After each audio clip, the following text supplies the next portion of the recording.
Hello friends, मैं कल्पना स्वागत करती हूँ आप सभी का नेरी स्टडी में। गाइस, आज मैं जिस वीडियो पर चर्चा करने जा रही हूँ वो है बीएड स्पेशल हिंदी के लिए, क्योंकि छात्रों का बार बार कमेंट आ रहा था कि उन्हें हिंदी स्पेशल भी वीडियो चाहिए और मैं साइंस वालों के लिए भी वीडियो लेकर के आऊँगी। तो जीएस साइंस वर्ग के लिए भी इम्पॉर्टेंट है और हिंदी वर्ग के लिए भी, कला वर्ग के लिए भी। तो आप वो वीडियो ज़रूर देखें जो मैंने जीएस के लिए बनाई है। बाकी अगर इस वीडियो की हम बात करें, यह है हिंदी स्पेशल वीडियो।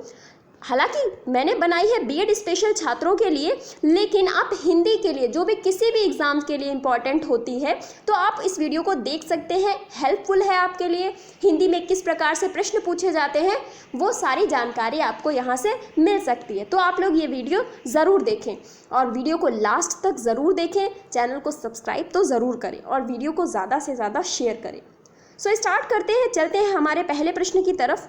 और पहला प्रश्न कहता है कि बहिरंग का विलोम क्या है। बहिरंग का आपसे विलोम पूछा गया है। बहिरंग एक शब्द है जिसका आपसे विलोम पूछा गया है। तो विलोम शब्द हो गए, पर्यायवाची हो गए, इस तरह की चीज़ें आप एक बार रिवीजन करके ज़रूर जाएं। अगर आपने पहले से याद की हुई हैं तो एक बार रिवीजन ज़रूर कर लें। तो बहिरंग की बात करते हैं, इसका विलोम शब्द होता है अंतरंग। अंतरंग होता है बहिरंग का विलोम शब्द। आगे चलते हैं, नेक्स्ट क्वेश्चन, प्रश्न संख्या 2। यहाँ पूछा जा रहा है तरंग शब्द का पर्यायवाची शब्द है। तरंग शब्द का पर्यायवाची शब्द कौन सा है? तो तरंग शब्द के पर्यायवाची की बात करें तो उर्मी। उर्मी होता है तरंग का पर्यायवाची। उर्मी होता है तरंग का पर्यायवाची। नेक्स्ट हम देखेंगे कौन सा शब्द तत्सम है। यहाँ आपसे पूछ रहे हैं तत्सम शब्द कौन सा है। तो तत्सम शब्द की बात करें अगर हम यहाँ पर, तो ये जैसे सुन्नर आप देख रहे हैं या अपजस देख रहे हैं, अपयश का होता है, या अक्षर देख रहे हैं, अक्षर ऐसे नहीं लिखा जाता है। तो इसमें शुश्रूषा जो एक शब्द दिया गया है, शुश्रूषा, ये शब्द तत्सम है। बाकी सभी जितने भी शब्द दे रखे हैं वो सभी तद्भव हैं। नेक्स्ट प्रश्न संख्या 4, अंगीठी का तत्सम है। अंगीठी का आपसे तत्सम पूछा जा रहा है। जो अंगीठी है ये तद्भव शब्द है, तो इसका तत्सम शब्द आपसे पूछा जा रहा है। ये संस्कृत से संबंधित कुछ शब्द होते हैं, तो आपसे इसका संस्कृत में जो तत्सम रहता है, शब्द बनता है, वो पूछा जा रहा है। तो इसका तत्सम शब्द है अग्निष्ठिका।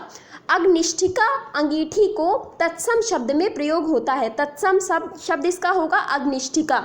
नेक्स्ट हम देखेंगे प्रश्न संख्या 5।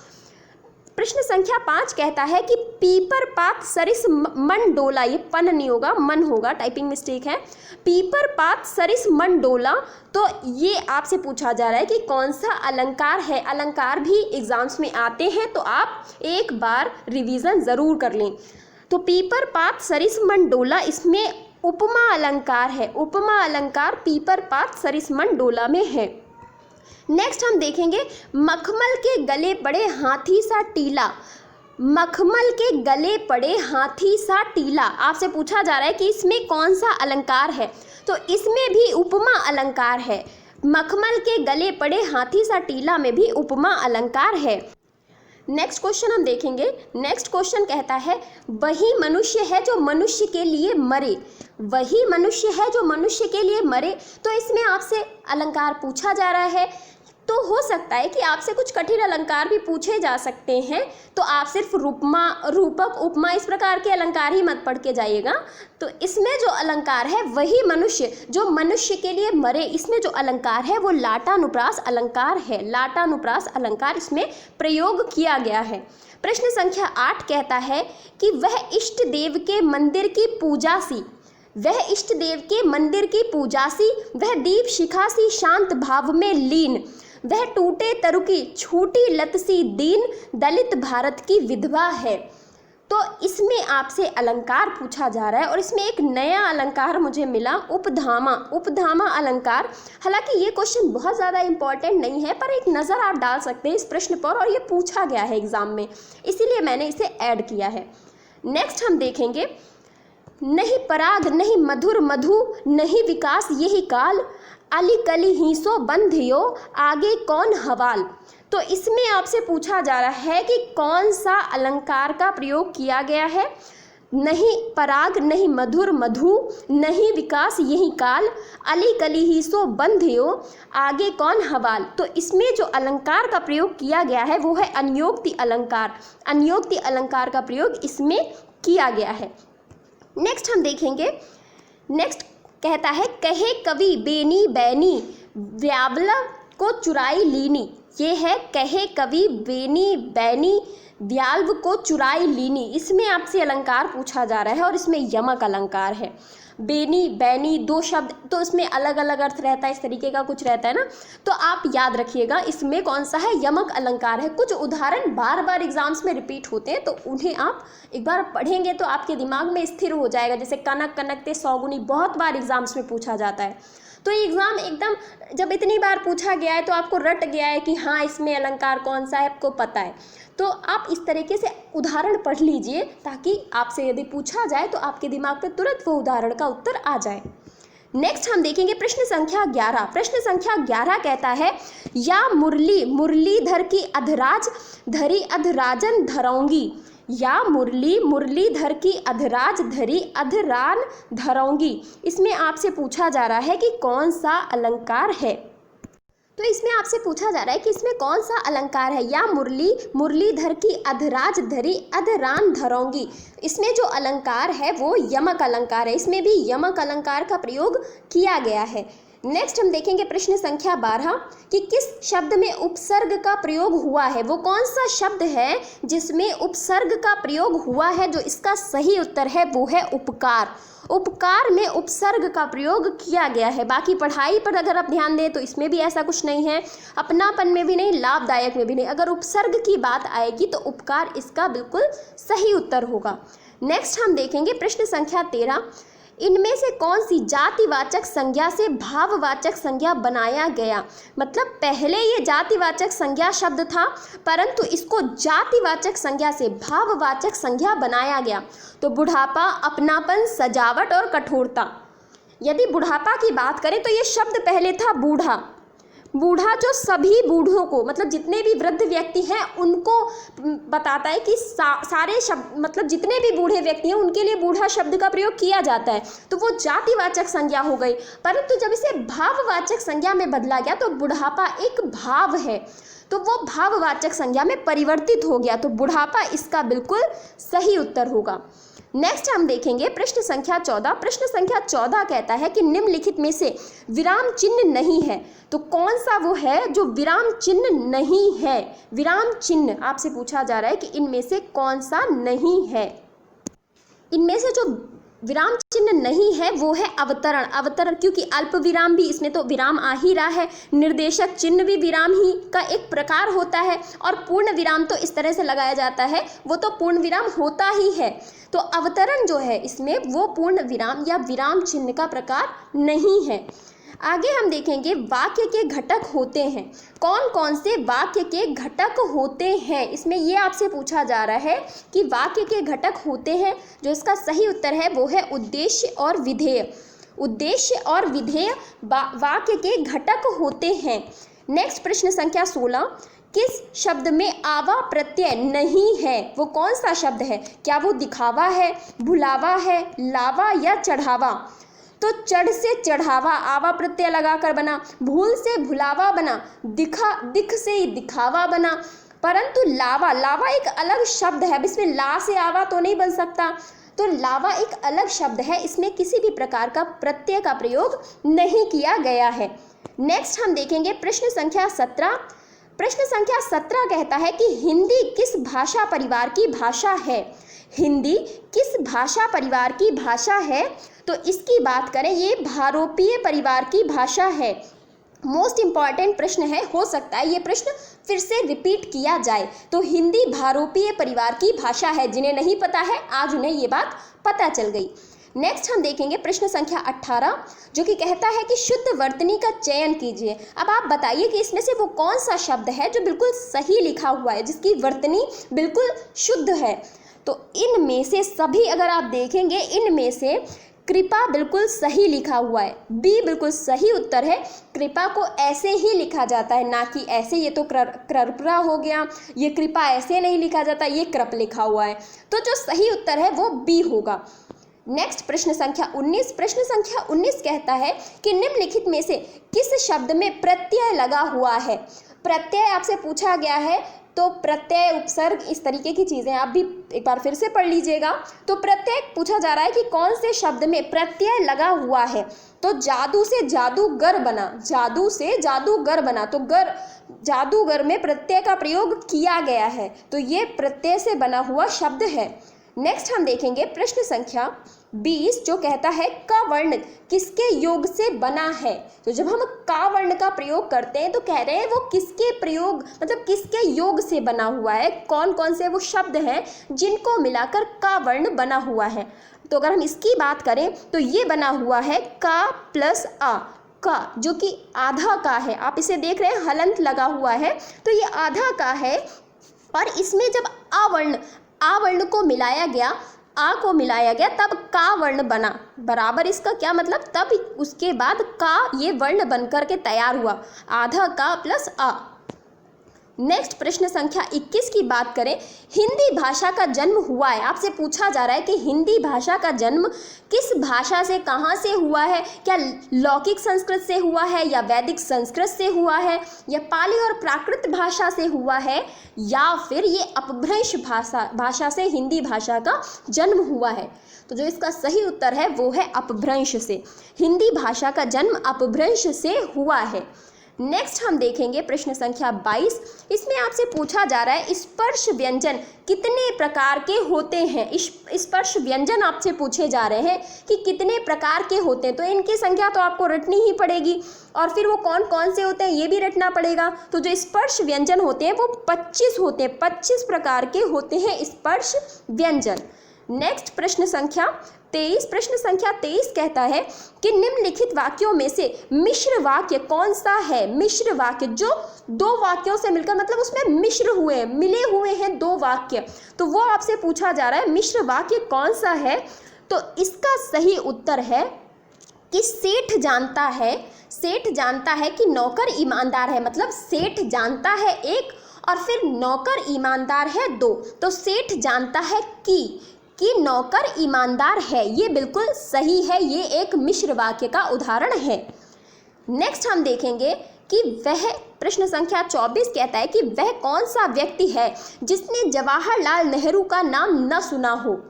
इसमें ये पूछ रहे हैं किस प्रकार का ये वाक्य है, तो किस प्रकार का वाक्य है, वह कौन सा व्यक्ति है जिसने जवाहरलाल नेहरू का नाम ना सुना हो। दो वाक्य हो गए, ठीक है, तो मिश्र हो रहे हैं, मिलाए गए हैं इनको, तो इनको मिलाया जब गया है तो फिर यहाँ कौन सा वाक्य हो जाएगा, ये मिश्र वाक्य का उदाहरण बन जाएगा। तो ये मिश्र वाक्य का उदाहरण है कि वह कौन सा व्यक्ति है जो जवाहरलाल नेहरू जी को नहीं जानता। नेक्स्ट देखेंगे, इनमें से कौन सा विराम चिन्ह ऐसा है जो हिंदी में अंग्रेजी भाषा से नहीं लिया गया है। कि आप पहले देखिए, क्या ये जो कॉमा वाला है ये हिंदी में भी यूज़ होता है, इंग्लिश में भी हम लोग यूज़ करते हैं। ये जो प्रश्न चिन्ह का निशान होता है हिंदी में भी हम लोग प्रश्न चिन्ह का निशान लगाते हैं और इंग्लिश में भी हम लोग प्रश्न चिन्ह का निशान लगाते हैं।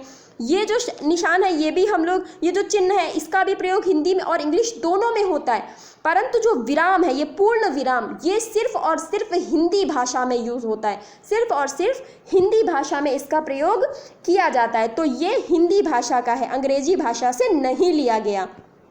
नेक्स्ट हम देखेंगे प्रश्न संख्या 26 जो कि कहता है कि निर्वाह में प्रयुक्त उपसर्ग है। प्रत्यय उपसर्ग, मैंने बोला उपसर्ग और प्रत्यय दोनों पढ़ने पड़ेंगे।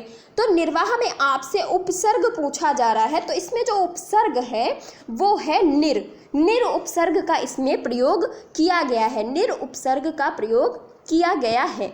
नेक्स्ट प्रश्न संख्या 27 जो कि कहता है कि निम्न में से किस शब्द में प्रत्यय का प्रयोग हुआ है। प्रत्यय का प्रयोग आपसे पूछा जा रहा है, तो वो कौन सा है शब्द जिसमें प्रत्यय का प्रयोग हुआ है। तो पहले तो आपको पता होना चाहिए कि एक बार आप पढ़िए प्रत्यय होते क्या है, उसके बाद आप आसानी से कर सकेंगे। तो अगर हम बात करें विकल की तो इसमें प्रत्यय का प्रयोग नहीं हुआ है। प्रत्यय का प्रयोग हुआ है धनिक में, धन प्लस इक बराबर क्या हुआ, धनिक। तो धनिक में प्रत्यय का प्रयोग हुआ है, बाकी शब्दों में प्रत्यय का प्रयोग नहीं हुआ है। नेक्स्ट प्रश्न संख्या 28, यथार्थ में कौन सी संधि है। तो यथार्थ में आपसे पूछा जा रहा है कि कौन सी संधि है। अगर हम यथार्थ की बात करें तो यथार्थ में जो संधि है वो है दीर्घ संधि। यथार्थ में दीर्घ संधि का प्रयोग हुआ है, यथार्थ में दीर्घ संधि है। संधि विच्छेद भी पूछे जा रहे हैं, समास भी पूछे जाएंगे, सारी चीज़ें एक बार रिवीजन कर लीजिए। नेक्स्ट क्वेश्चन प्रश्न संख्या 29। प्रश्न संख्या 29 कहता है कि तत्सम शब्द का चयन करना है। ये जो शब्द दे रखे हैं इनमें से आपको तत्सम शब्द का चयन करना है। तत्सम जिसकी उत्पत्ति संस्कृत भाषा के शब्द से हुई है। तो खेत, क्या ये तत्सम शब्द है? अजीब, बिल्कुल नहीं।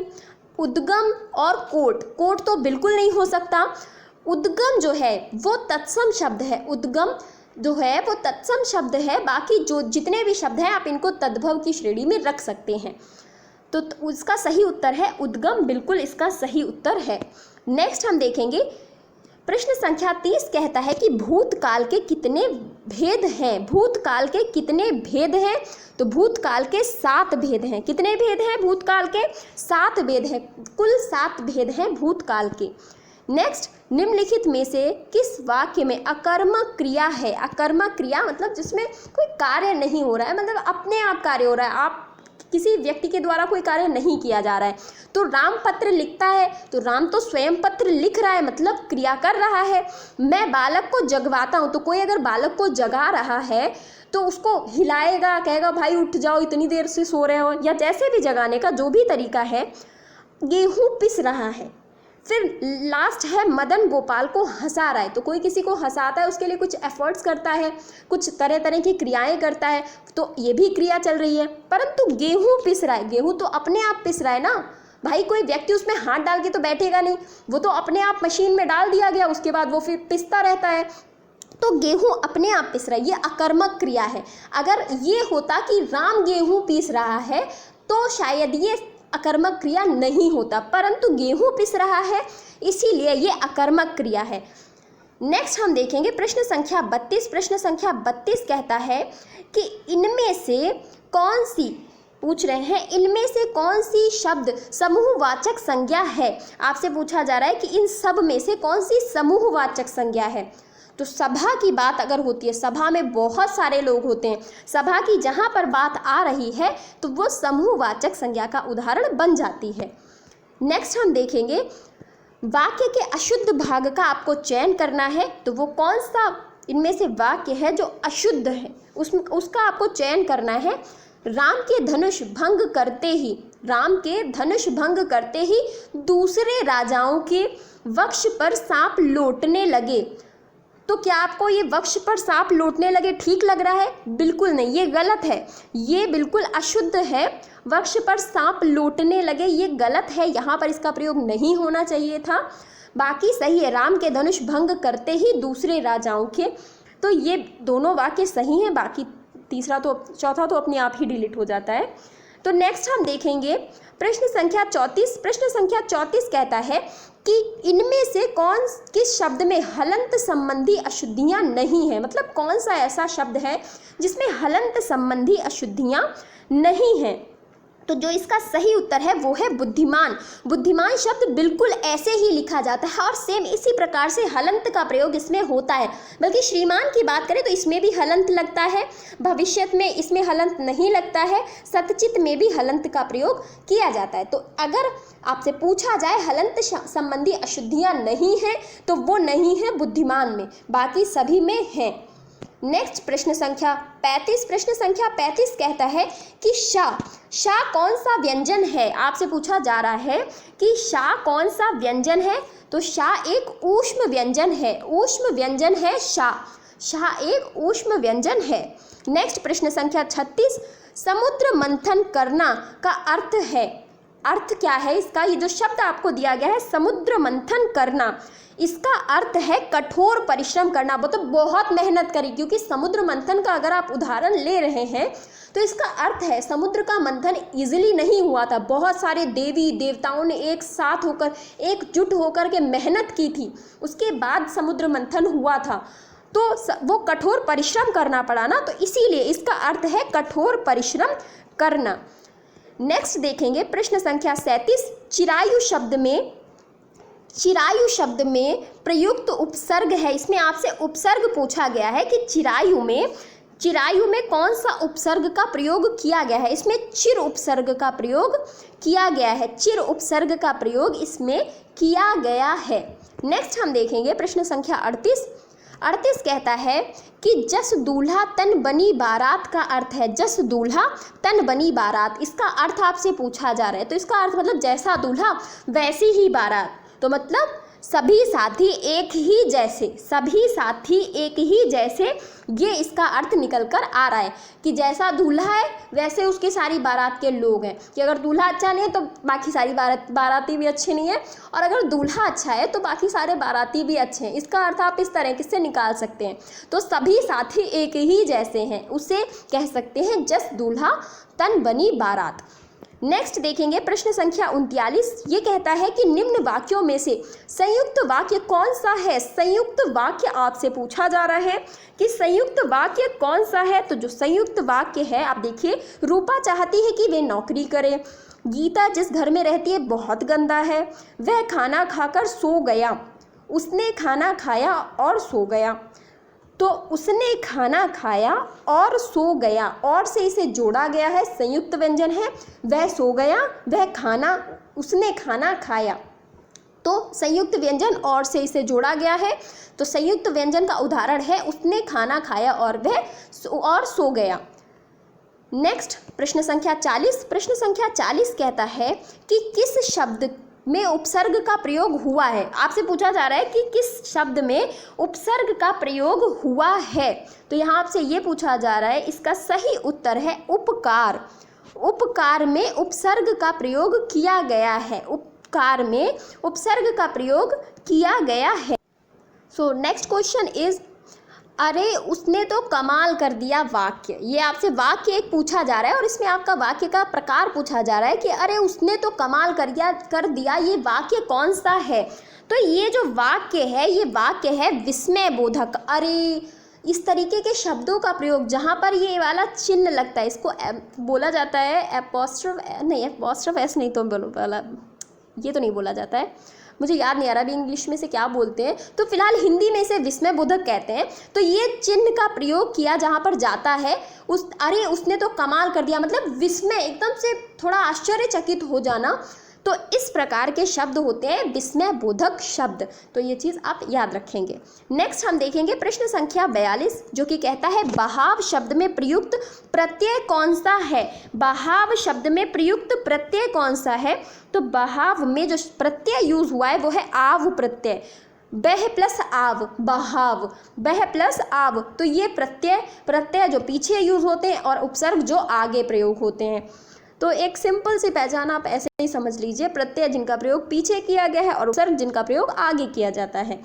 नेक्स्ट प्रश्न संख्या 43, पाठशाला किस प्रकार का शब्द है। आपसे पूछा जा रहा है कि पाठशाला किस प्रकार का शब्द है। तो ये जो पाठशाला है ये यौगिक शब्द है। पाठशाला, पाठ प्लस शाला, पाठशाला यौगिक शब्द है। नेक्स्ट प्रश्न संख्या 44, इनमें से अपादान कारक की विभक्ति क्या है। अपादान कारक की विभक्ति आपसे पूछी जा रही है। तो अगर आपने ये पढ़ा होगा, कर्ता ने कर्म को करण से, संप्रदान के लिए अपादान से, इस प्रकार से।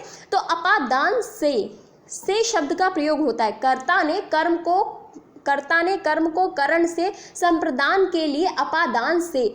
तो से इसका बिल्कुल सही उत्तर हो गया। कर्ता ने कर्म को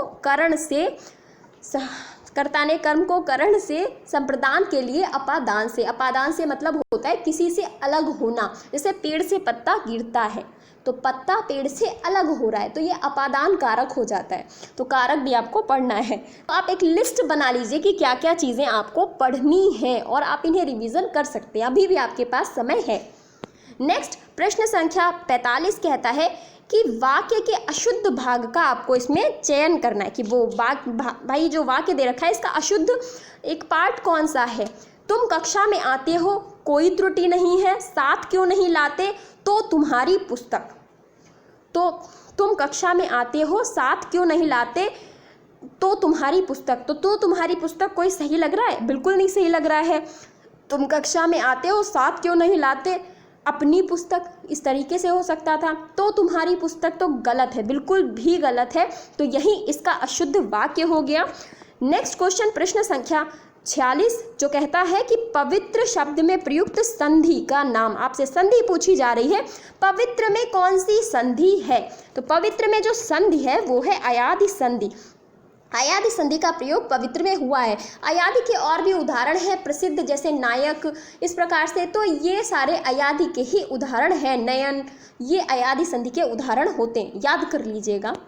नेक्स्ट, प्रश्न संख्या 47, इनमें से किस शब्द में वर्ण संबंधी अशुद्धि है? वर्ण संबंधी अशुद्धि आपसे पूछी जा रही है।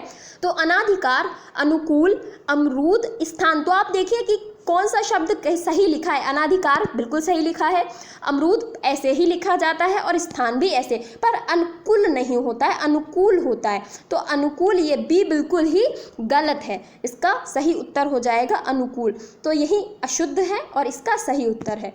नेक्स्ट, प्रश्न संख्या 48 कहता है कि उसने कहा मैं घर जाऊंगा वाक्य है। उसने कहा मैं घर जाऊंगा, ये कैसा वाक्य है? की से जोड़ा गया है, तो ये मिश्र वाक्य है। उसने कहा कि मैं घर जाऊंगा, तो मैं घर अलग वाक्य हो गया और उसने कहा एक अलग, तो मिश्र वाक्य हो गया। ये मिलाया गया है। उसने कहा कि मैं घर जाऊंगा, मिश्र वाक्य का उदाहरण है। प्रश्न संख्या 49 कहता है, 49 क्वेश्चन है, जाके पाँव न फटे बिबाई सो क्या जाने पीर पराई। जाके पाँव न फटे बिबाई सो क्या जाने पीर पराई, इसका आपसे अर्थ पूछा जा रहा है और बहुत सरल है, आपको पता होगा। इसका अर्थ होता है कि जिसके ऊपर बीतती है वही जानता है। जिसके ऊपर विपत्ति मतलब जिसके ऊपर आती है वही जानता है। तो पैरों में विवाई जिसके पड़ जाती है, विवाई होता है कि मतलब जब बहुत मजदूरों के पैरों में आपको अक्सर ये देखने को मिलेगा, उनके पैर धूप में काम करते करते फट जाते हैं और बहुत गहरे गहरे से घाव हो जाते हैं, उनको विवाई बोला जाता है। तो जिसके पैर में पड़ी है वही तो उसका दर्द समझ सकता है। वही आपसे बताया जा रहा है, जिसके ऊपर बीतती है वही जानता है। बाकी कोई शायद आपको सहानुभूति तो दे सकता है, परंतु आपके दर्द को वो महसूस नहीं कर सकता। तो यही इसका अर्थ है। प्रश्न संख्या 50, प्रश्न संख्या 50 कहता है कि निम्नलिखित मिश्र वाक्यों में से कौन सा विशेषण उपवाक्य है? निम्नलिखित मिश्र वाक्यों में से कौन सा विशेषण उपवाक्य है? मैं चाहता हूँ कि आप यहीं रहे, जब मैं स्टेशन पहुंचा तब ट्रेन आई। मैं कहता हूं कि तुम भोपाल जाओ। लखनऊ, जो उत्तर प्रदेश की राजधानी है, एक ऐतिहासिक नगर है। तो आपको ऐसा लग रहा होगा कि देखो, दो जगह पे कॉमा लगाया गया है। लखनऊ जो उत्तर प्रदेश की राजधानी है, एक ऐतिहासिक नगर है, विशेषण उपवाक्य यही बन रहा है। तो ये इसका बिल्कुल सही उदाहरण है। नेक्स्ट हम देखेंगे कि इनमें से कौन सा शब्द समूहवाचक प्रत्यय नहीं है। इनमें से कौन सा शब्द समूहवाचक प्रत्यय नहीं है? तो जो समूहवाचक प्रत्यय नहीं है, लोग, बहुत सारे लोग हो जाते हैं, वर्ग बहुत सारे, गण में भी बहुत सारे लोग, लेकिन प्रेस एक शब्द है जो समूह को नहीं दर्शाता। प्रेस एक, आप कह सकते हैं कि प्रेस के बारे में तो आपको सभी को पता है, तो ये कोई समूहवाचक शब्द या प्रत्यय नहीं है। तो इसका जो सही उत्तर होगा वो प्रेस होगा। और ये था आज का हमारा लास्ट क्वेश्चन। सेशन कैसा लगा कमेंट बॉक्स में ज़रूर बताइएगा। और ये सारे क्वेश्चन ना सिर्फ बीएड वालों के लिए बल्कि सभी परीक्षाओं में बैठने वाले जो भी विद्यार्थी हैं, जिन एग्ज़ाम्स में हिंदी पूछी जाती है, उन सभी एग्ज़ाम्स के लिए इम्पॉर्टेंट है। तो आप ये वीडियो ज़रूर देखिएगा। Thank you so much.